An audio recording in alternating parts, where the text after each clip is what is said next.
Os Gêmeos.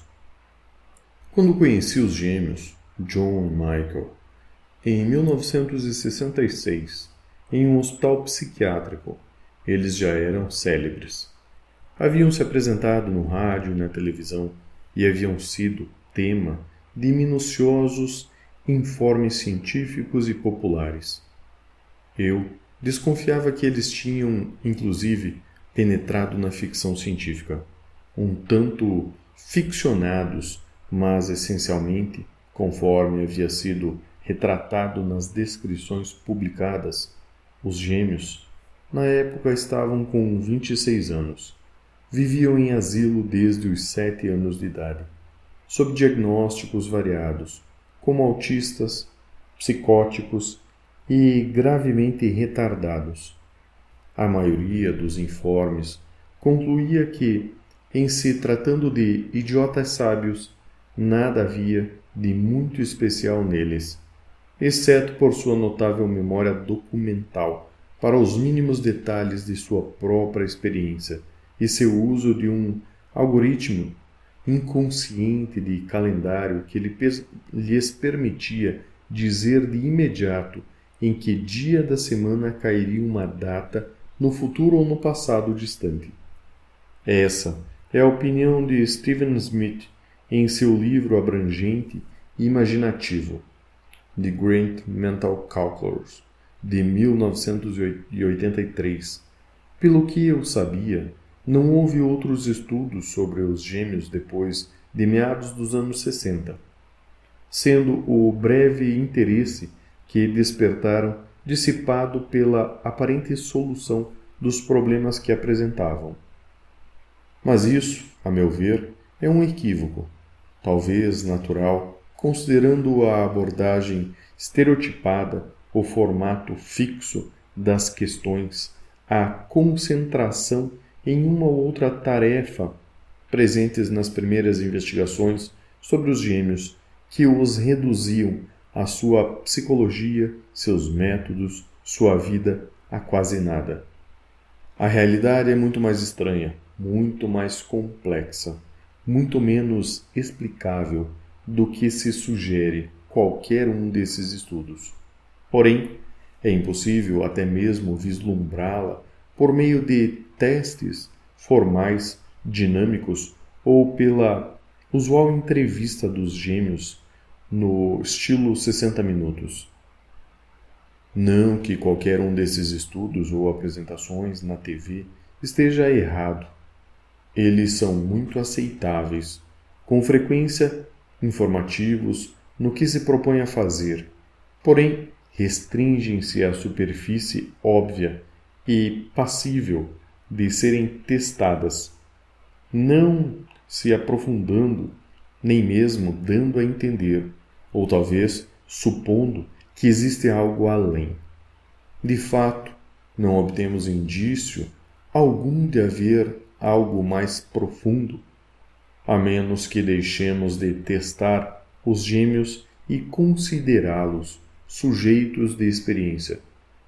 É preciso pôr de lado o impulso de limitar e testar gradualmente, conhecimento dos gêmeos, observá-los abertamente, com serenidade, sem pressuposições, porém com uma total e compreensiva receptividade fenomenológica.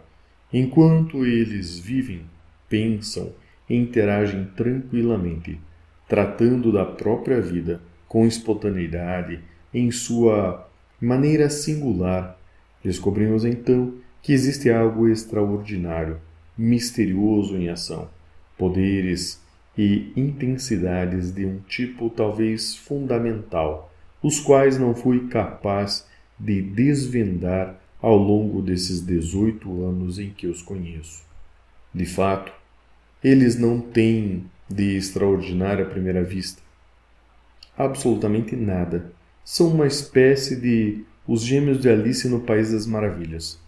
Grotescos, impossíveis de distinguir, reflexos no espelho, idênticos no rosto, nos movimentos corporais, na personalidade, na mente, idênticos também em seu estigma de dano cerebral e tecidual.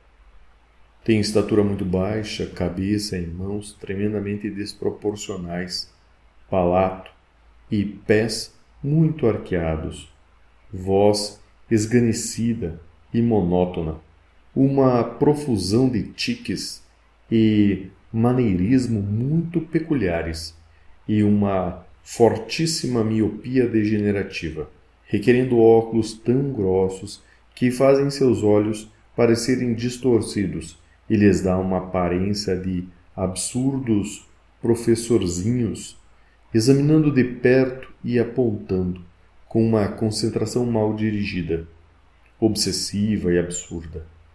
E essa impressão é fortalecida assim que os questionamos ou lhes permitimos começar espontaneamente, o que tendem a fazer como marionetes de pantomima, uma de suas rotinas. Esse é o quadro que tem sido apresentado nos artigos publicados e no palco.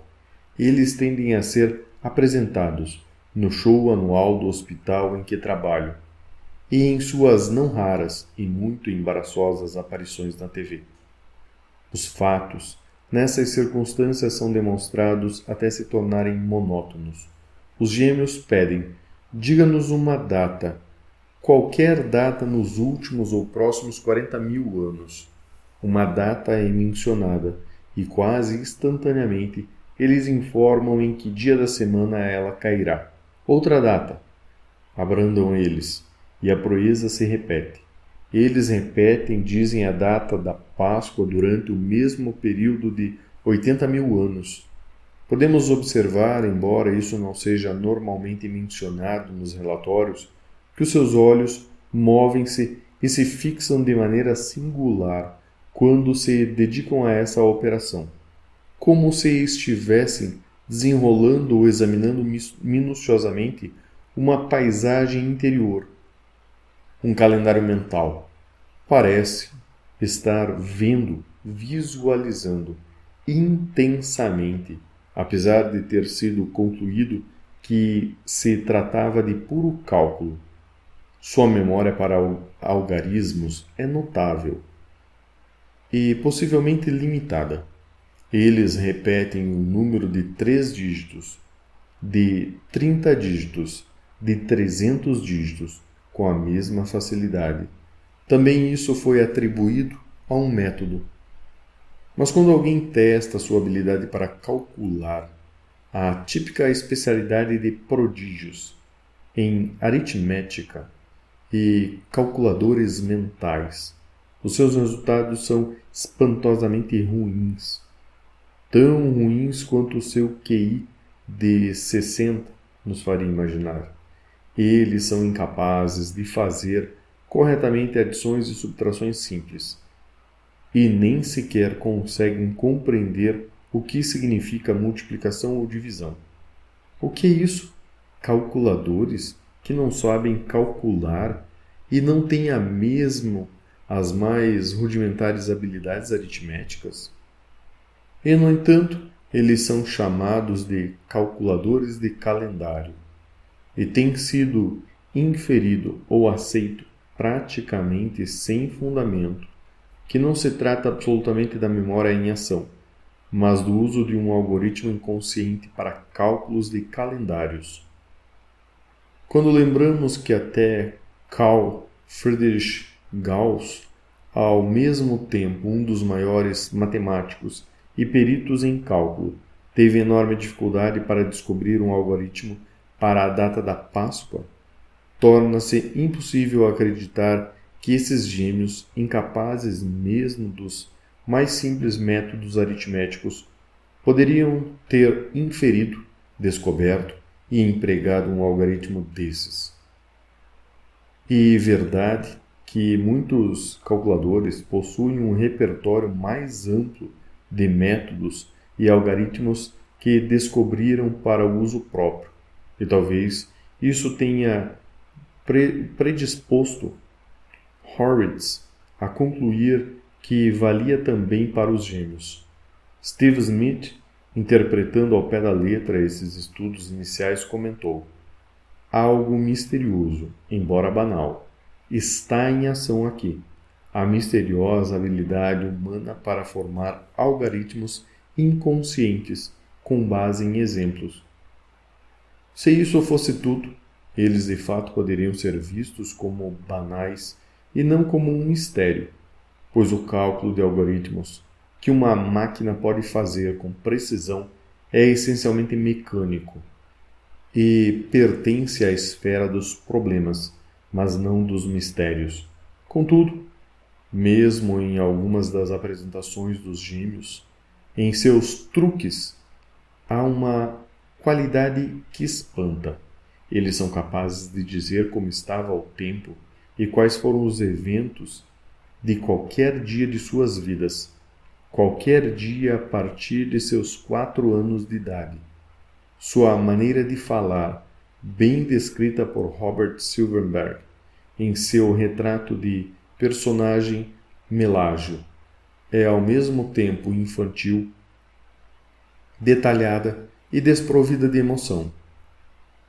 Ao lhes ser dita uma data, eles reviram os olhos por um momento, depois os fixam e com uma voz apática e monótona informam o tempo, anunciam superficialmente os eventos políticos que ouviram, os eventos que aconteceram nas suas próprias vidas. Esses últimos, incluindo com frequência as dolorosas e comoventes angústias da infância, o desprezo, a zombaria, as mortificações que sofreram, mas tudo recitado em um tom uniforme e invariável, sem o menor indício de inflexão pessoal ou emoção. Aqui claramente trata-se de lembrança que parecem ser do tipo documental, nas quais não existem referências pessoais, relações pessoais, absolutamente nenhum centro vivo.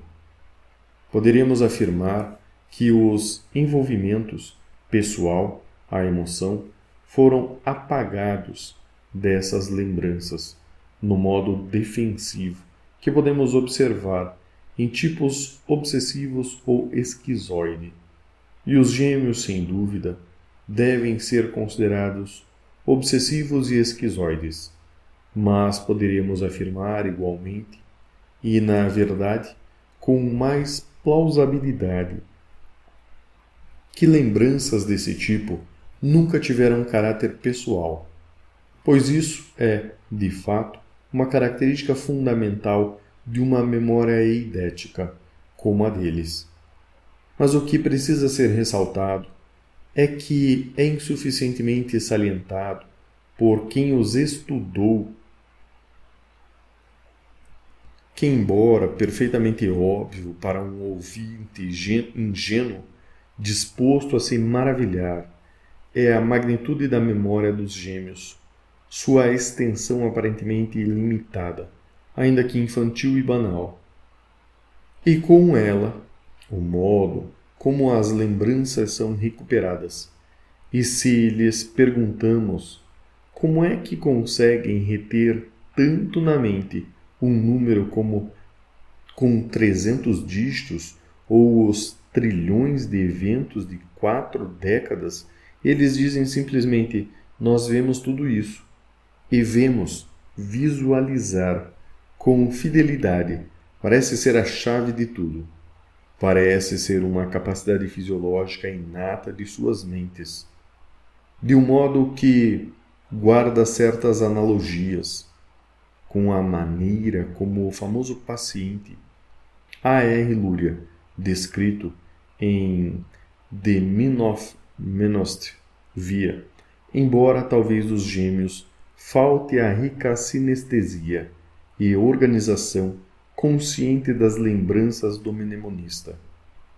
Mas não resta dúvida, pelo menos a meu ver, de que os gêmeos têm à sua disposição um prodigioso panorama, uma espécie de paisagem, fisionomia de tudo que já ouviram, viram, pensaram ou fizeram, e que num piscar de olhos, externamente óbvio, quanto eles se reviram brevemente e depois os fixam, eles são capazes, com os olhos da mente, de recuperar e ver quase qualquer coisa que esteja nesta vasta paisagem.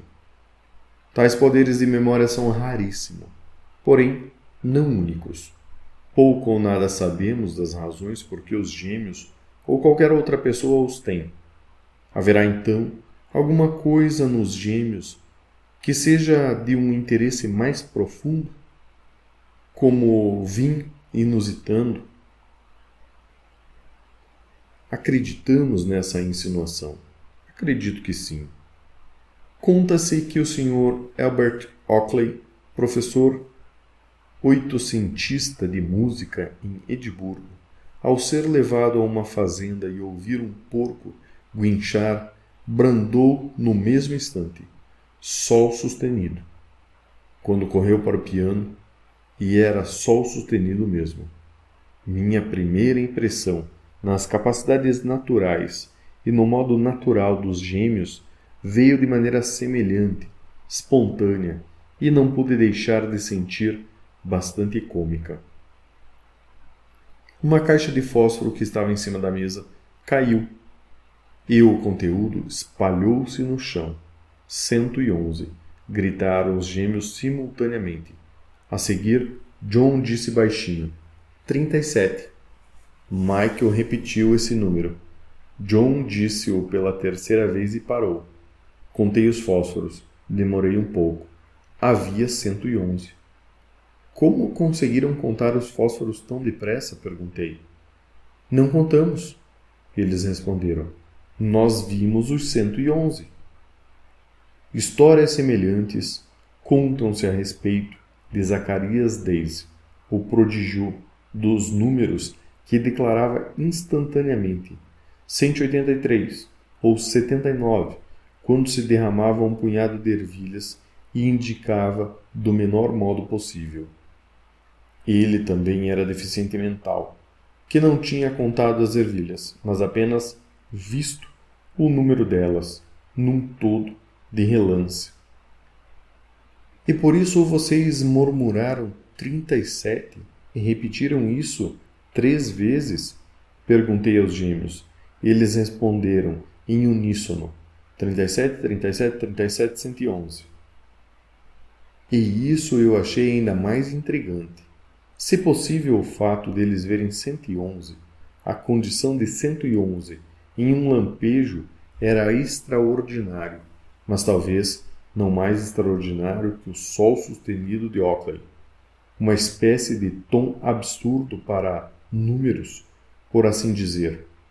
Mas eles, em seguida, fatoraram o número 111, sem contar com nenhum método, nem mesmo conhecer da maneira usual o que significavam fatores, pois eu já não observava que eles eram incapazes de fazer os mais simples cálculos, e não entendiam, ou não pareciam entender, o que era multiplicação ou divisão.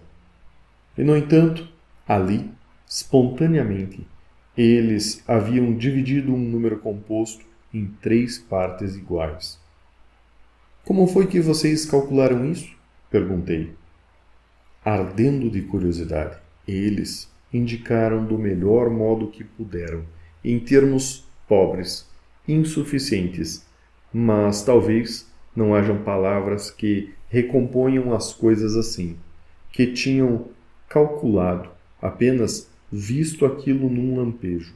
John fez um gesto com 2 dedos indicando o polegar e o que parecia sugerir que eles haviam espontaneamente dividido o número em 3 partes, ou que o número dividiria-se por conta própria nessas 3 partes iguais, por uma espécie de fisão numérica espontânea.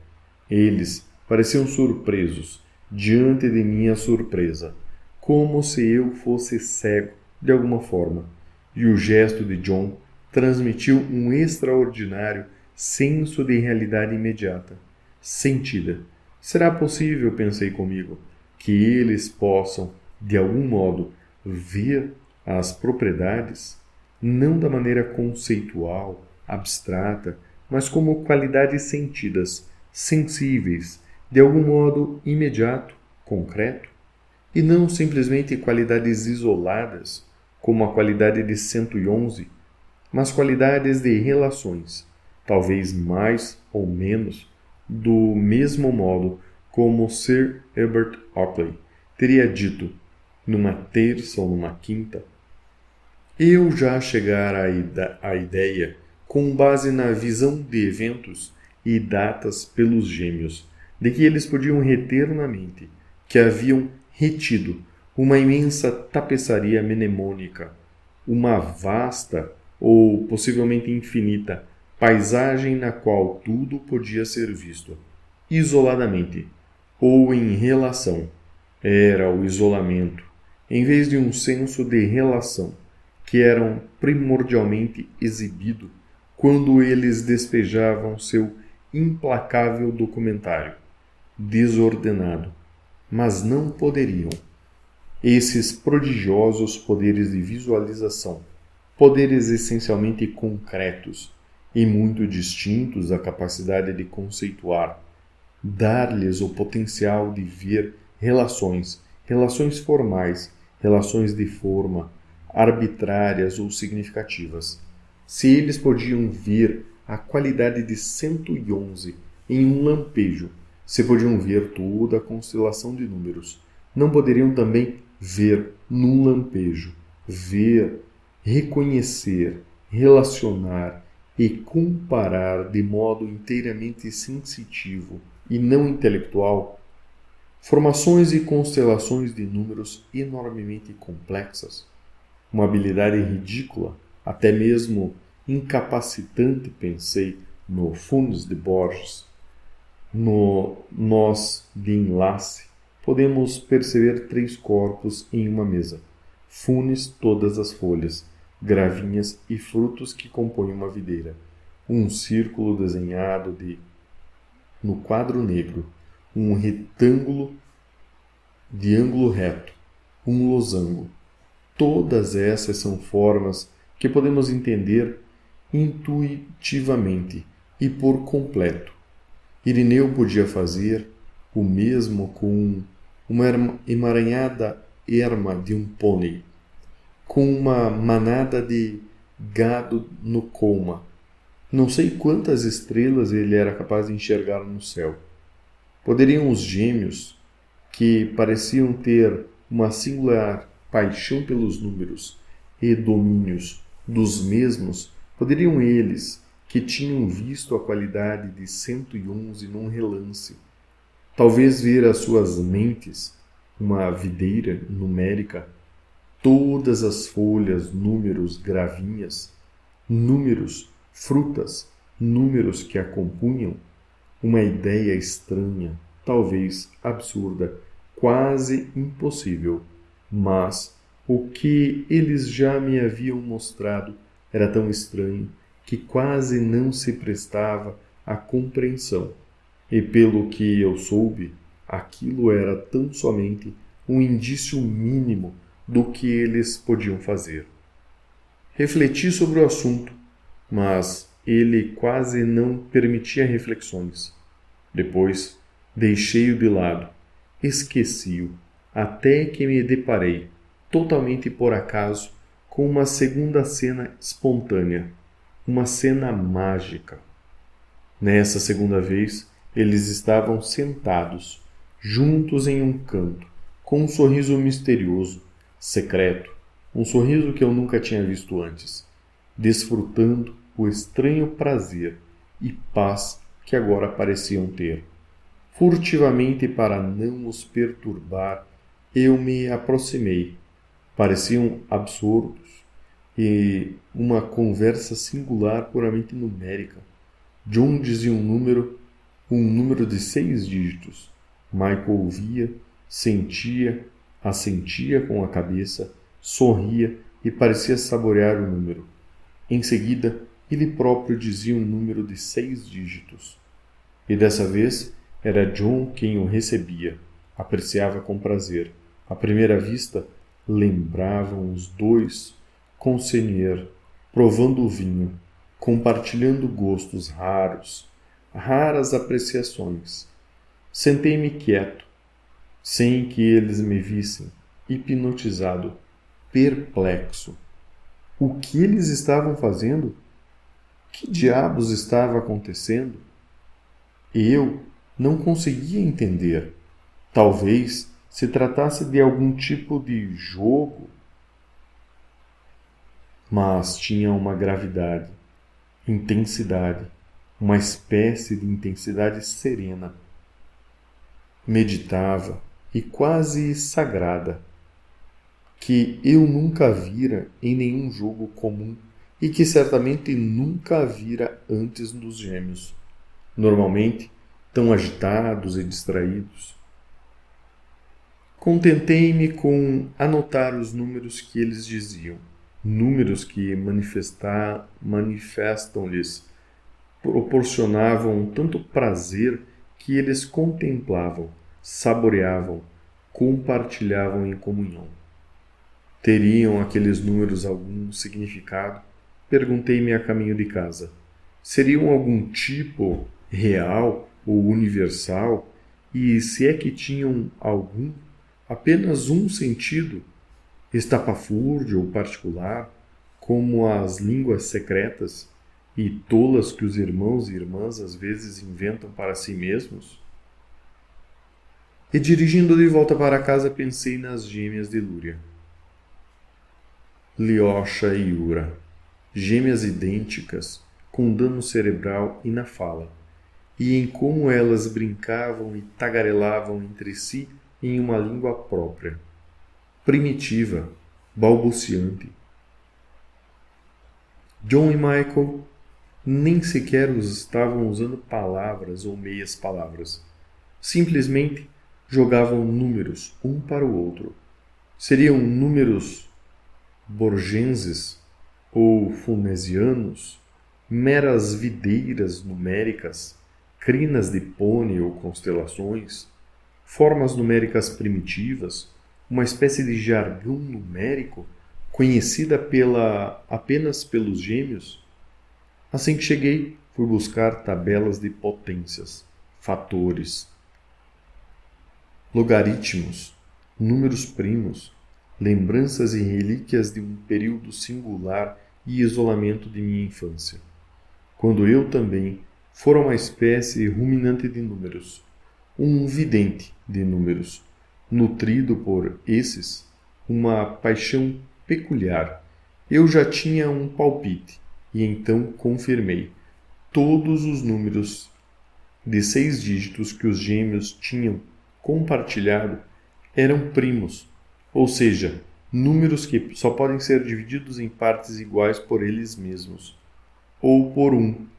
Teriam os gêmeos algum modo visto ou possuído algum livro como o meu?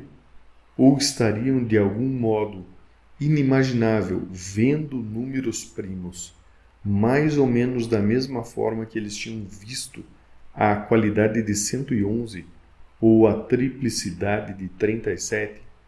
Sem dúvida, não poderiam tê-los calculado. Não eram capazes de fazer cálculo algum.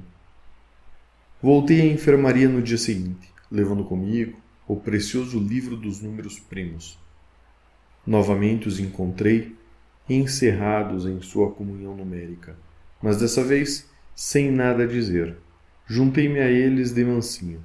De início ficaram surpresos, mas, vendo que eu não os interrompia, retornaram ao seu jogo de números primos, de 6 dígitos.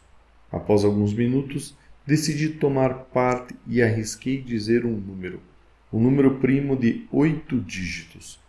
Ambos se voltaram para mim subitamente e ficaram quietos, com um espanto de concentração intensa e talvez espanto. Houve uma longa pausa, a mais longa que eu já os vira fazer. Deve ter durado meio minuto ou mais.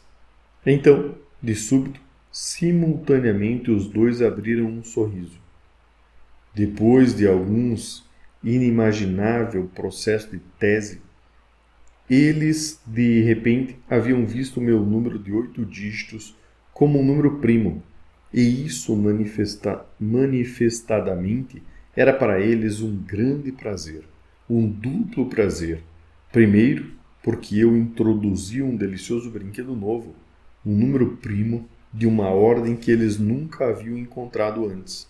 E segundo, porque era evidente que eu tinha visto o que eles estavam fazendo, que tinha gostado, que admirava e que era capaz de participar também.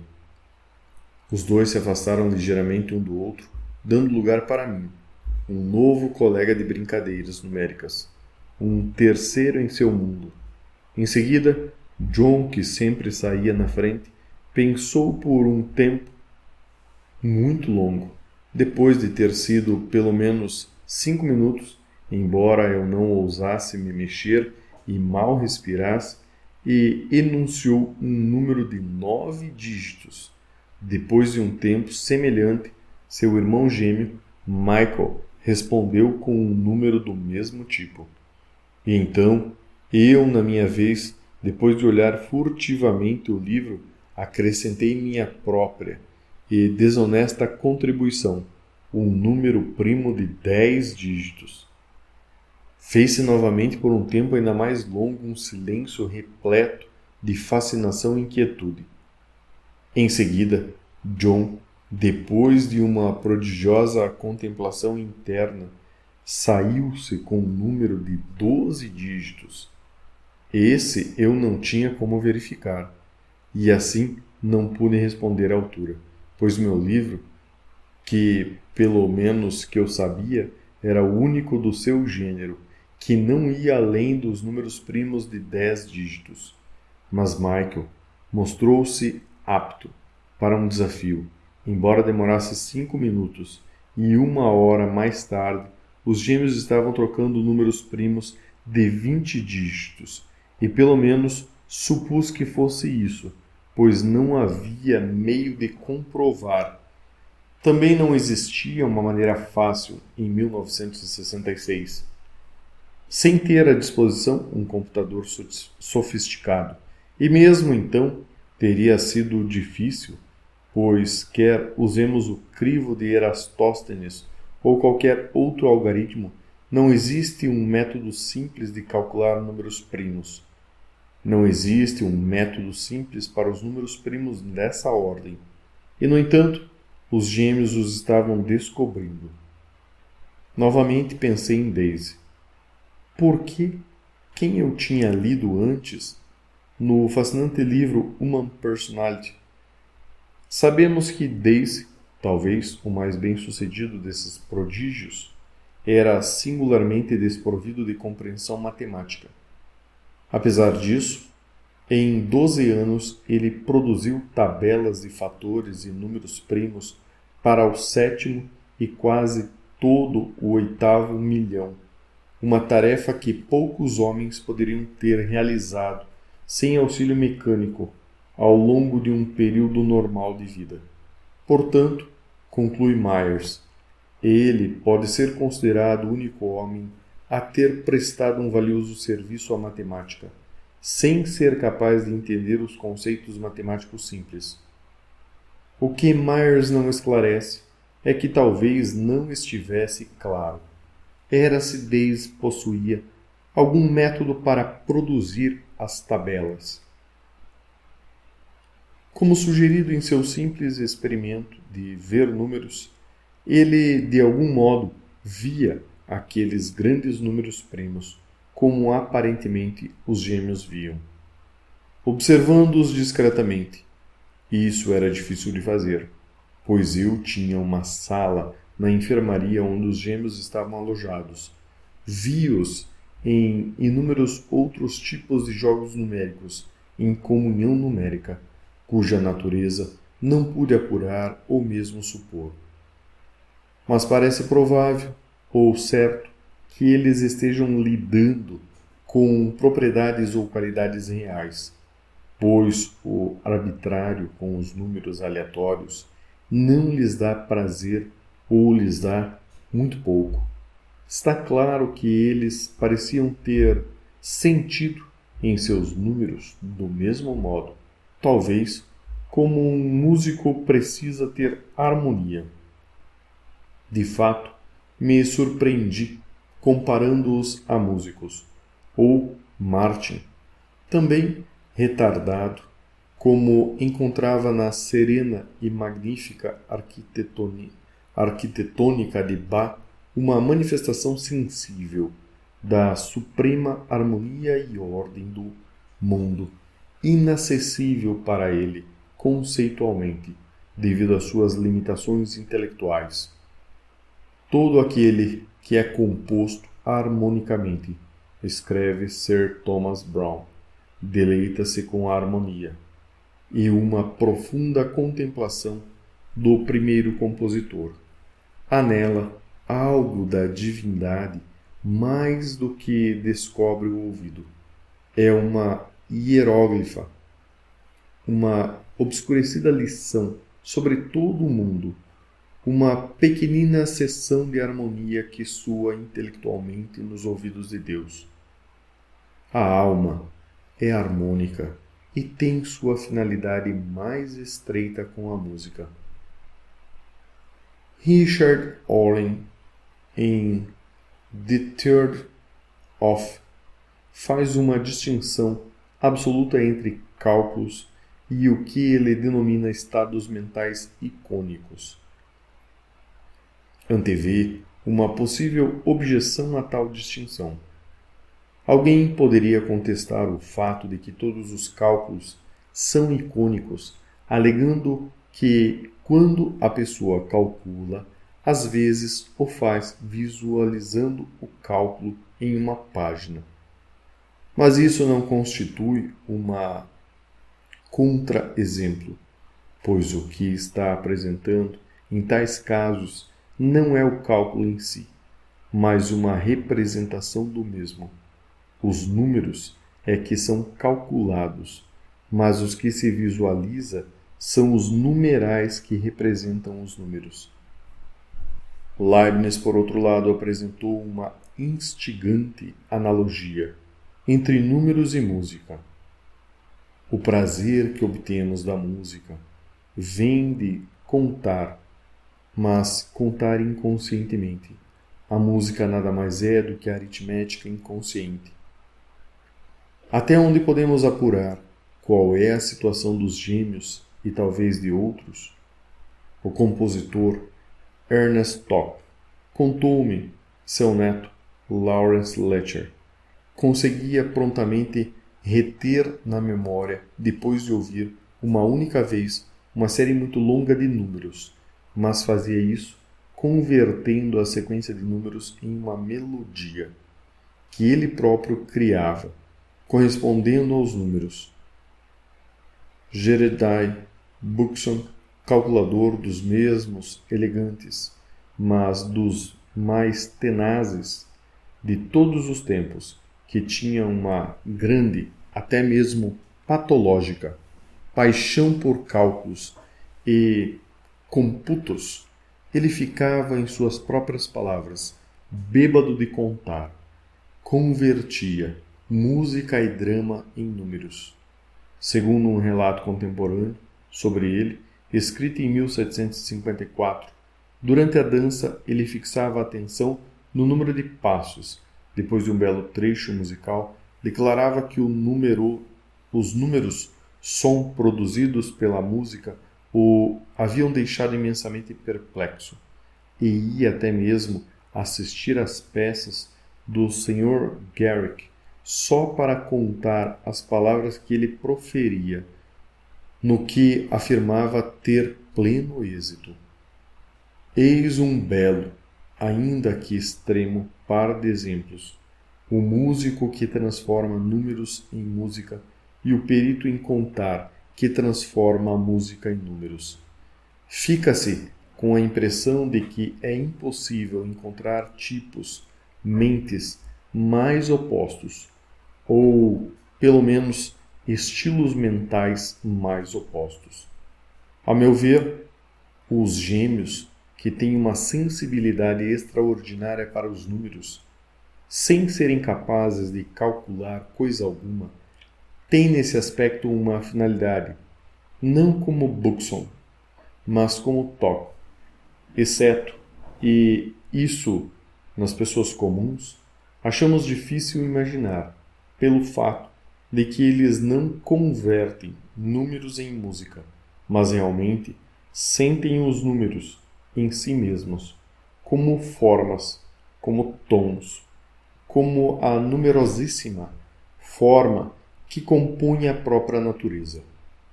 Eles não são calculadores, e sua habilidade numérica é icônica. Eles convocam habilidades estranhas em cenários numéricos, perambulam livremente por vastas paisagens de números, criam dramaturgia, todo um mundo feito de números. Eles têm, creio, uma imaginação extremamente singular, da qual a singularidade maior é o fato de que ela só pode imaginar números. Não parece operar com números, de modo não icônico, como um calculador. Eles os veem diretamente como um vasto cenário natural. E se nos perguntássemos, existem analogistas, pelo menos, com uma iconicidade assim? Nós os descobriremos, acredito, em certas mentes científicas. Dmitri Medvedev, por exemplo, carregou consigo escritas em cartões as propriedades numéricas dos elementos, até que elas se tornassem totalmente familiares para ele, tão familiares que ele não mais pensava nelas como agregados de propriedade, mas, segundo ele próprio afirmou, como rostos conhecidos. Ele passou a ver os elementos icônicos fisiologicamente como rostos, rostos que se relacionavam como membros de uma família e que compunham em totó, periodicamente organizados, todo o rosto formal do universo, uma mente científica. Assim, é essencialmente icônica e vê toda a natureza como rostos e cenas, talvez também como a música. Essa visão interna, envolta pelo fenomênico, tem ainda assim uma relação integral com o físico, e envolvê-la do psíquico para o físico constitui o trabalho secundário ou externo dessa ciência. O filósofo procura ouvir dentro de si os ecos da sintonia do mundo, escreveu Nietzsche, e volta a projetá-los na forma de conceitos. Os gêmeos, embora deficientes mentais, ouvem a sintonia do mundo. Imagino, ouve inteiramente em forma numérica. A alma harmônica, seja qual for o QI da pessoa, é para alguns, como os cientistas, físicos e os matemáticos, o senso de harmonia. Talvez é primordialmente intelectual. No entanto, não consigo pensar em algo intelectual que não seja, de algum modo, também sensível. De fato, a própria palavra senso tem sempre essa dupla conotação, sensível e, de certo modo, também pessoal, pois é impossível alguém sentir alguma coisa, julgar uma coisa sensível, sem que ela seja, de algum modo, relacionada ou passível de relacionar-se com a pessoa. Assim, a imponente arquitetônica de Bach proporciona, como fazia para Martin, uma hieróglifa e obscurecida lição sobre todo o mundo, mas ela também é reconhecível, única e afetuosamente. Bach E isso também era, neste sentido, comovente por Martin, e por ele relacionado com o amor que sentia pelo pai. Os gêmeos, a meu ver, não possuem apenas uma estranha faculdade, mas uma sensibilidade harmônica, talvez afim da música. Poderíamos chamá-la com muita propriedade de sensibilidade pitagórica. E o singular não é a sua existência, mas sua evidente raridade. A alma da pessoa é harmônica, seja qual for o seu QI. E talvez a necessidade de encontrar ou sentir alguma harmonia ou ordem suprema seja uma universal da mente, independentemente das capacidades desta, da forma que ela assume. A matemática sempre foi considerada a rainha das ciências, e os matemáticos sempre viram o número como o grande mistério e o mundo como sendo organizado misteriosamente pelo poder do número. E isso é expresso com primor no prólogo à autobiografia de Bernard Russell. Com a igual paixão tenho buscado o conhecimento. Desejo compreender o coração dos homens, desejo saber por que as estrelas brilham e tento entender o poder pitagórico pelo qual os números têm influência sobre o fluxo. É estranho comparar esses gêmeos deficientes mentais a um intelectual, um espírito como o de Bertrand Russell, e, no entanto, em minha opinião, não é tão absurdo. Os gêmeos vivem exclusivamente em um mundo de pensamentos numéricos. Não têm interesse pelas estrelas que brilham, nem pelo coração dos homens. Mas acredito que para eles os números não são apenas números, mas significâncias, significantes, cujo significado é o mundo. Eles não lidam com os números levianamente, mas fazem a maioria dos calculadores. Não estão interessados em cálculos, não têm capacidade para os mesmos e não são capazes de compreendê-los. São, antes, serenos contempladores do número e lidam com os números com um senso de relevância e pasmo. Os números para eles são sagrados, repletos de significação. Essa é a sua maneira, como a música é a maneira de Martin, de entender o primeiro compositor. Mas os números não são apenas impressionantes para eles. São também amigos, talvez os únicos amigos que eles já tiveram em sua vida, isolada de autistas.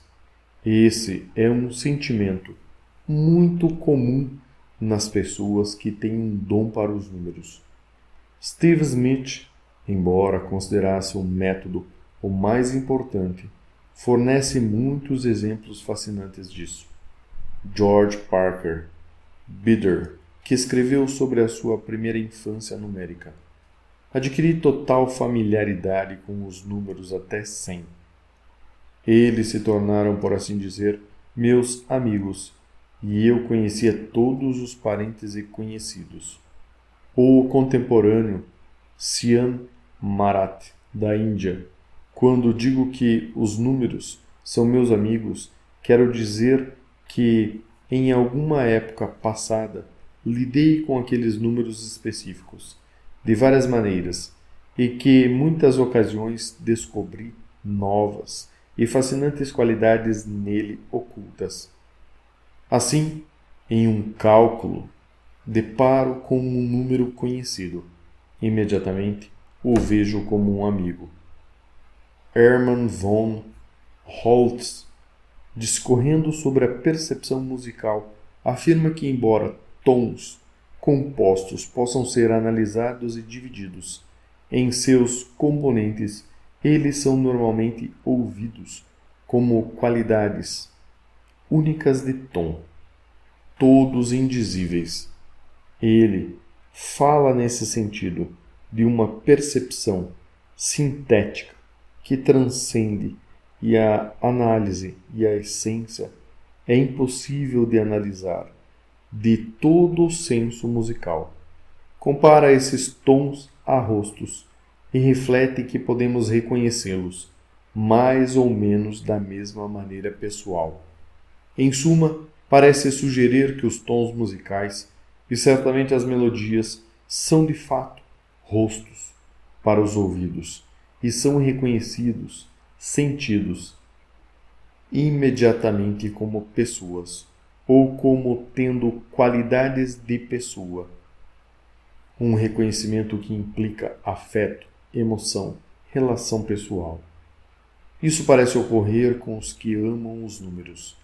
Esses também se tornam reconhecíveis como tais, em um único intuito pessoal. Eu conheço você. O matemático Will Klein expressou muito bem: os números são amigos para mim, mais ou menos.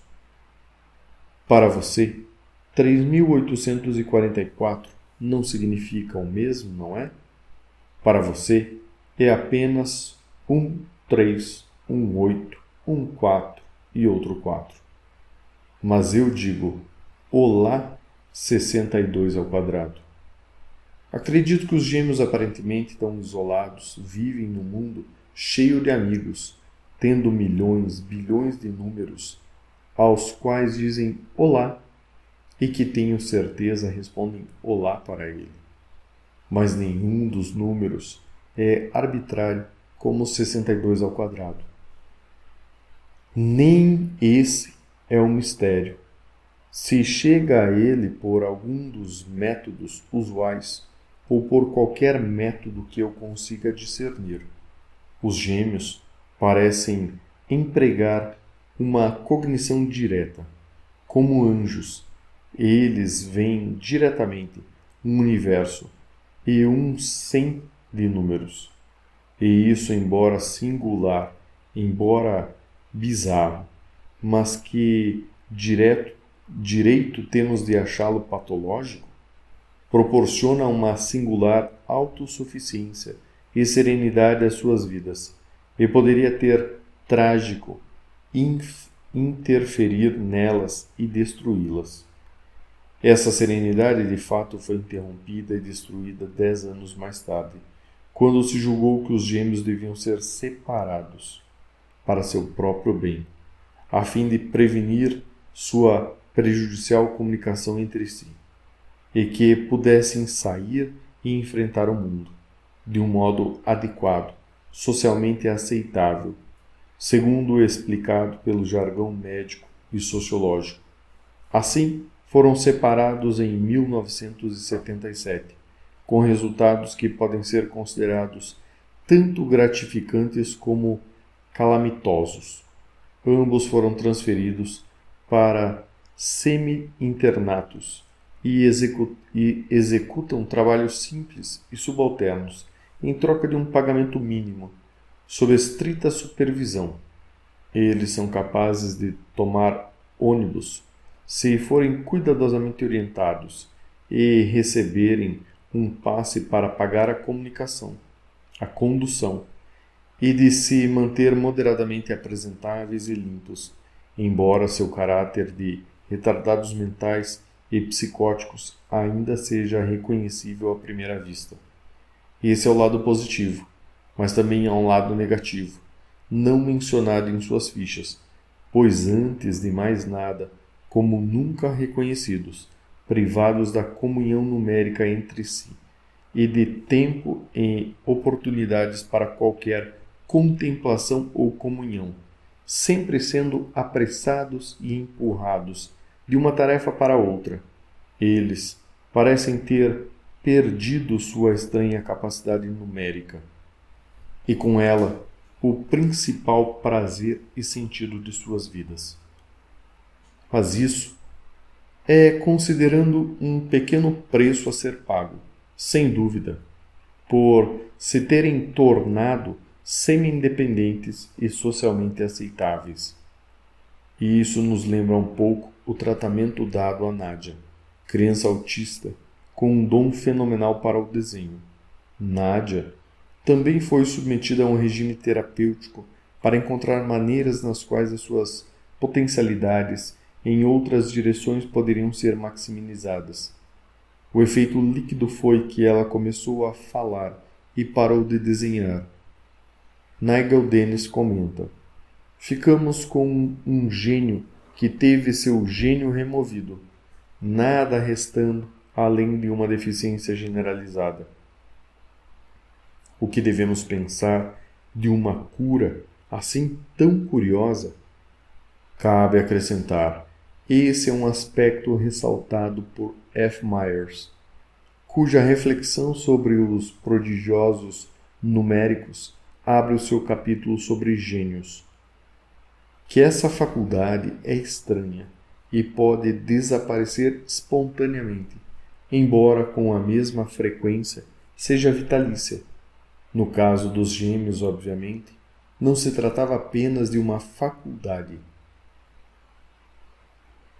mas de um centro pessoal e emocional de suas vidas. E agora que eles estavam separados, agora ela desapareceu. Já não há mais sentido para um centro em suas vidas. Pós-escrito. Quando Israel Rosenfield leu o original desse texto, salientou que existem outras aritméticas superiores e mais simples do que a aritmética convencional das operações e aventou a possibilidade de as singularidades, capacidades e limitações dos gêmeos refletirem o uso por elas de uma aritmética modular.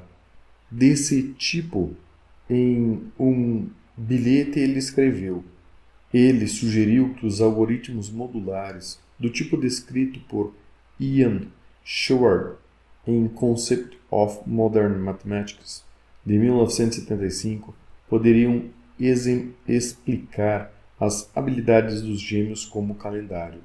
Sua habilidade para determinar os dias da semana, ao longo de um período de 80 mil anos, sugere um algoritmo bastante simples.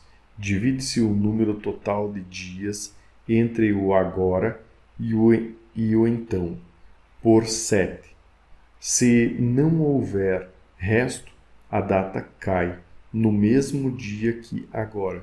Se houver resto, for 1, a data cairá um dia mais tarde, e assim por diante. Observe que a aritmética modular é cíclica. Ela consiste em padrões repetitivos. Talvez os gêmeos estivessem visualizando esses padrões, seja na forma de tabelas fáceis de construir, seja de algum tipo de paisagem, como a espiral de inteiros, mostrada na página 30 do livro de Schwartz. Isso não responde por que os gêmeos comunicavam-se com números primos, mas a aritmética do calendário requer o 7, que é o primo. E quando se pensa em aritmética modular, em geral, a divisão modular produzirá padrões cíclicos, distintos apenas se forem usados números primos. Como o número primo 7 ajuda os gêmeos a identificar as datas e, consequentemente, os eventos de dias específicos de suas vidas, eles podem ter descoberto que outros números primos produzem padrões semelhantes àqueles que são tão importantes para seus atos de recordação. Observemos que, quando a caixa de fósforo caiu e eles disseram 111, 37 3 vezes, eles estavam tomando o número primo 37 e multiplicando por 3. De fato, apenas os padrões de números primos podiam ser visualizados. Os diferentes padrões produzidos pelos diferentes números primos, por exemplo, tabelas de multiplicação, podem ser os elementos de informação visual que eles estão comunicando um ao outro, quando repetem um dado número primo. Em suma, A aritmética modular pode ajudá-los a recuperar seu passado e, em consequência, os padrões criados para usar esses cálculos, que só ocorre com números primos, podem assumir uma importância particular para os gêmeos.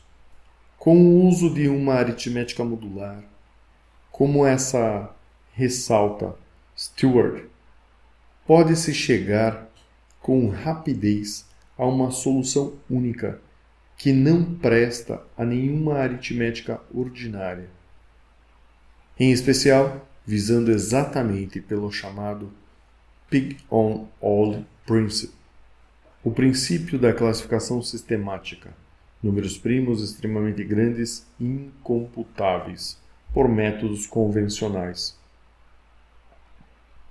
Se tais métodos, tais visualizações, são vistos como algoritmos, eles são algoritmos de um tipo muito singular, organizado, não algebricamente, mas especialmente como árvores, espirais, arquiteturas, paisagens de pensamento, configurações em um espaço mental, formal e, contudo, quase sensorial. Os comentários de Israel Rosenfield e as exposições de Ian Stewart sobre aritmética superior e especialmente modular empolgaram-me, pois parecem prometer, se não uma solução, pelo menos uma grande chance de chegar à compreensão da capacidade de outras formas inexplicáveis como a dos gêmeos. Essas aritméticas superiores ou mais profundas foram concebidas, em princípio, por Gauss em Disquisitiones Arithmeticae, em 1801, mas só receberam explicações práticas em anos recentes.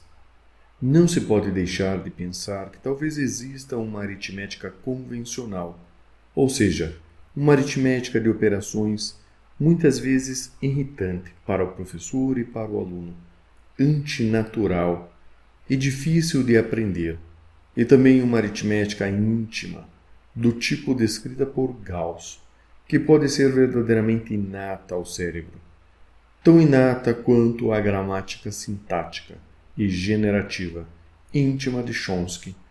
Uma aritmética dessas, em mente, como a dos gêmeos, poderia ser dinâmica e quase viva. Aglomerados, globulares, nebulosas, de números turbilhonando e evoluindo em um céu mental sempre em expansão. Como já mencionei, depois da publicação de Os Gêmeos, recebi uma vasta correspondência, tanto pessoal como científica. Algumas cartas tratavam de temas específicos, de ver ou aprender números.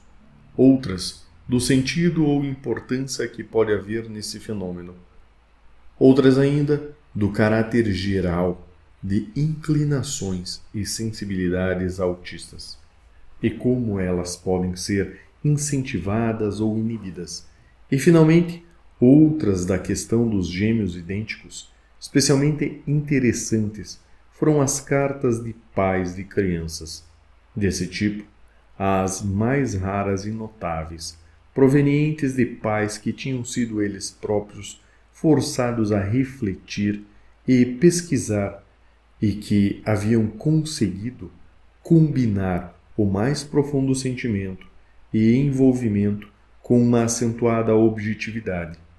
Nessa categoria estavam os Parks, pais muito inteligentes de uma criança muito talentosa, porém autista. A filha dos Park, ela, era uma exímia desenhista e também muito habilidosa com números, especialmente quando bem pequena. Ela fascinava-se com a ordem dos números, especialmente os primos.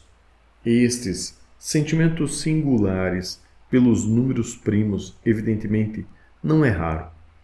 Park escreveu sobre uma outra criança que ele conhecia, a qual enchia folhas de papel com números escritos compulsivamente. Todos eram primos, observou ela, e acrescentou: são janelas para um outro mundo. Posteriormente, Ela mencionou uma experiência recente com um jovem autista que também sentia fascinação por fatores e números primos e que os percebia instantaneamente como especiais. De fato, a palavra especial parecia ser usada para provocar uma reação. Há alguma coisa de especial, Joy, nesse número? 4.875? Joy: não. Só é divisível por 13 e 25. Sobre outro, 7.241.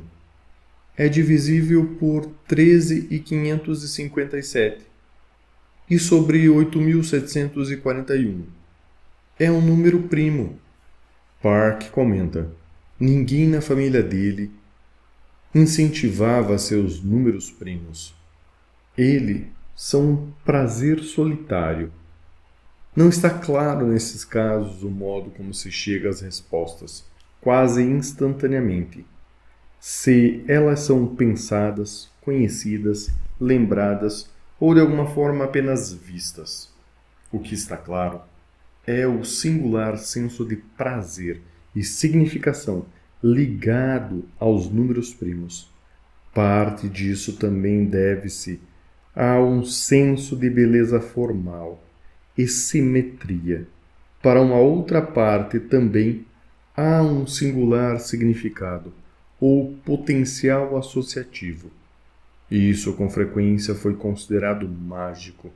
No caso de ela, números, especialmente os primos, evocam pensamentos, imagens, sentimentos, relações especiais, alguns quase especiais ou mágicos, demais para serem mencionados.